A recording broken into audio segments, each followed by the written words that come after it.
Hello दोस्तों, आज की कहानी है ऐसा भी ससुराल होता है क्या।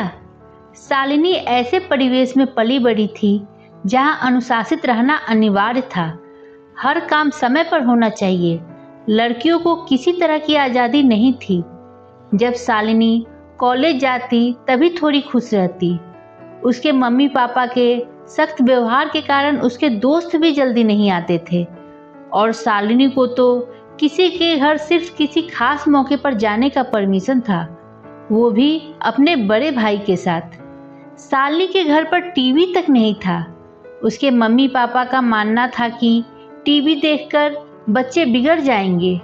मनोरंजन के नाम पर एक रेडियो था जिस पर बुआ जी का कब्जा था। फूफा जी के ना रहने पर बुआ जी अब अपने बड़े भाई के साथ ही रहने लगी थी। वक्त गुजरा। शालिनी की पढ़ाई पूरी होने के बाद उसकी शादी प्रवीण से कर दी गई, जो पेशे से डॉक्टर था। उसका परिवार शालिनी के परिवार से बिल्कुल उलट नए ख्यालों वाला था। ससुराल में पहले दिन शालिनी की नींद 8 बजे खुली, जो कि मायके में वह 5 बजे उठ जाती थी। वह बहुत डर गई। न जाने सास और प्रवीण क्या सोचेंगे मेरे बारे में। इसी उधेड़-बुन में जल्दी जल्दी तैयार हो रही थी। तभी शालिनी की सास उसके कमरे में आई। मम्मी जी, मुझे माफ़ कर दीजिए, मैं इतना लेट कभी नहीं उठती। आज ना जाने कैसे मैं इतनी लेट उठी, मुझे कुछ समझ में नहीं आ रहा है। शालिनी सफाई देते हुए बोली। अरे बेटा, इतनी सफाई देने की ज़रूरत नहीं। हम सब भी 7 बजे उठते हैं और तुम्हें तो शादी की थकान भी थी। हम वीकेंड के दिन तो और आराम से उठते हैं, तो तुम्हें माफ़ी मांगने की ज़रूरत नहीं। इसे अपना मायका ही समझो। शालिनी सास की बातों से सोच में पड़ गई और मन में बुदबुदाते हुए कहा, काश मेरा मायका भी ससुराल जैसा होता। 1-2 दिन में सारे रिश्तेदार चले गए। दूसरे दिन रविवार था तो सब अपने कमरे में सोए थे। आज शालिनी अपने नियत समय पर उठ गई थी। नाश्ते में क्या बनाए इसी उधेड़-बुन में थी। सोचा कि मम्मी जी से एक बार पूछ ले कि नाश्ते में क्या बनाए, लेकिन सब सोए थे तो उसने पोहा बना लिया और सबके उठने का इंतजार करने लगी। 9 बजने वाले थे तभी मम्मी जी बाहर आई और बोली, good morning Shalini. Good morning mummy ji, नाश्ते में मैंने पोहा बनाया है, फ्रेश होकर आ जाइए।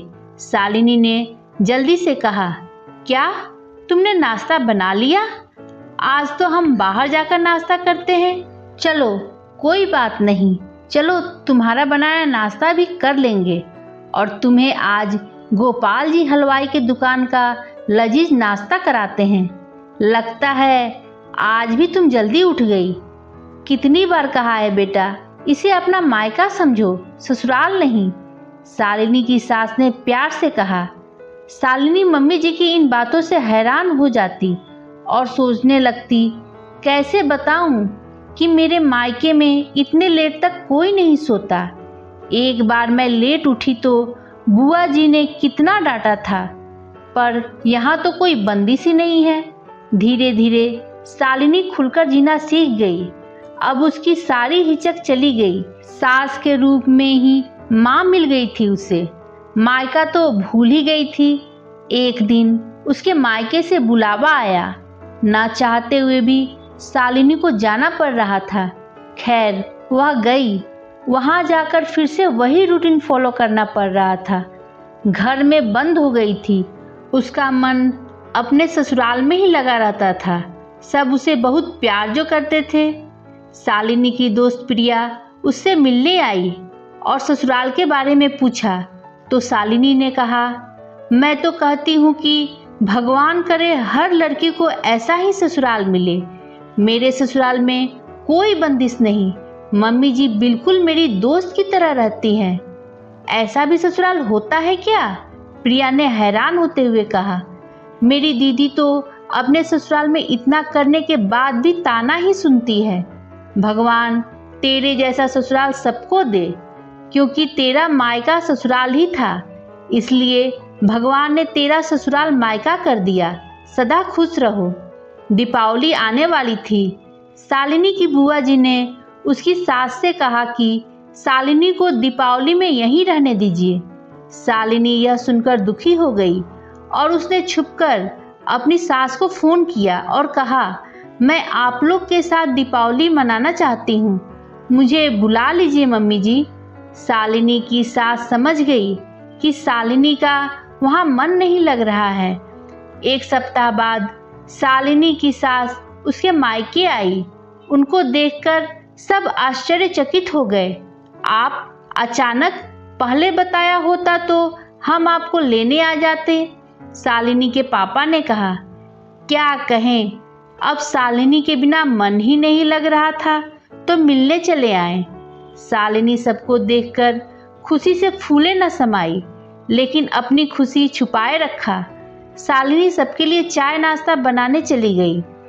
दरअसल बात यह है भाई साहब, हम शालिनी को लेने आए हैं। शालिनी के बिना हमारा मन ही नहीं लग रहा है और इस बार सोचा बिना लक्ष्मी कैसी दीपावली, इसलिए हम अपनी लक्ष्मी को लेने आ गए। शालिनी की सास ने कहा। पर बहन जी, शालिनी के पापा ने रोकने की कोशिश की। अरे पर और लेकिन छोड़िए और विदाई की तैयारी कीजिए, हम कल सुबह ही निकलेंगे। शालिनी ने जब ये सुना तो खुश हो गई और जल्दी जल्दी अपनी पैकिंग में लग गई। दोस्तों, आपको ये कहानी कैसी लगी कमेंट कर जरूर बताएं और वीडियो पसंद आने पर लाइक शेयर करें। मेरे चैनल को सब्सक्राइब करना ना भूलें। धन्यवाद दोस्तों।